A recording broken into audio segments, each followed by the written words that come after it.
দর্শক আসসালামু আলাইকুম। আমি আপনাদেরকে আজকে দেখাবো ছাদের উপরে ভীম সহ ছাদের শাটারিং হয়ে গেছে। এখন ছাদের ভীম বাধাই করা চলছে। এগুলো 16 মিলি রড দিয়ে দেখতে পাচ্ছেন আপনারা। এখানে এই সিঁড়ি হাফ সিঁড়ি হয়ে গেছে। হাফ সিঁড়ির পরে এখানে আরও অর্ধেক সিঁড়ি শাটারিং করে রাখছে। এখন এখানে ভীমের রড বাইন্ডিংয়ের কাজ চলতেছে। অনেক সুন্দর দেখতে পাচ্ছেন। এটা 4 তলা ফাউন্ডেশনের একটা কাজ। আমি যদি আপনাদেরকে দেখাই, এটার ভিতরে কিন্তু এখনো এক্সট্রা টপগুলো দেওয়া হয় নাই। দেখেন প্রত্যেকটা রিং কিন্তু 135 অ্যাঙ্গেলে দেওয়া আছে, দেখতে পাচ্ছেন। আমি আপনাদেরকে একটু দেখাই ঘুরিয়ে ঘুরিয়ে বিমটা। এই যে এখানে দেখেন একটা ল্যাপিং দেওয়া হয়েছে, অনেক সুন্দর। ল্যাপিংটা কিন্তু অনেক সুন্দর আছে। এখানে ল্যাপিং, এখানে এক্সট্রা রড বাধাই করা হয়েছে এই পাশের বিমটার মধ্যে। এই দেখেন অনেক টাইট করে কিন্তু হাতের সাহায্যেই রিংগুলো বাধাই করতেছে। তবে আপনারা হাইকা ব্যবহার না করে এভাবে হাতের সাহায্যে রিংগুলো বাঁধার চেষ্টা করবেন।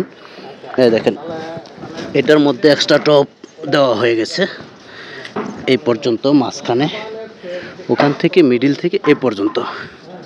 আবার এখান থেকে এক্সট্রা টপ দুইটাই দেখতে পাচ্ছেন, এখানে চলে গেছে ওই পর্যন্ত।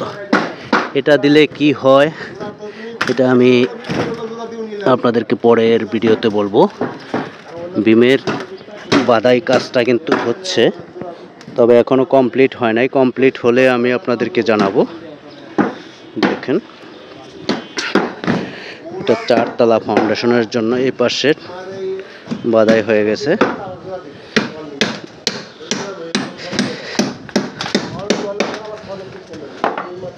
সব শাটারিং শীট দিয়ে করা হয়েছে। তবে আমি একটা জিনিস বুঝলাম না, এখানে কলামের ভিতর দিয়ে কিন্তু বিমের রডটা যায় নাই।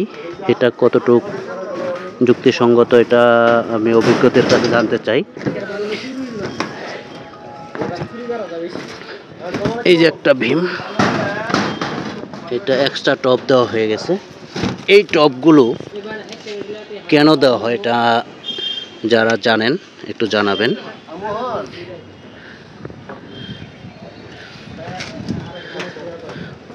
এগুলো 16 মিলি রড, আর রিংয়ের রডগুলো হচ্ছে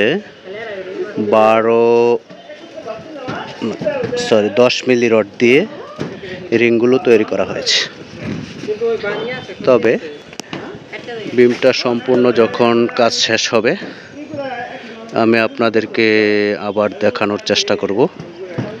এখন কাজ চলতেছে, এই জন্য আমি সব কিছু সঠিকভাবে দেখাতে পারলাম না। কাজ শেষ হোক, শেষ হওয়ার পরে আমি আপনাদেরকে আবার এটা দেখাবো।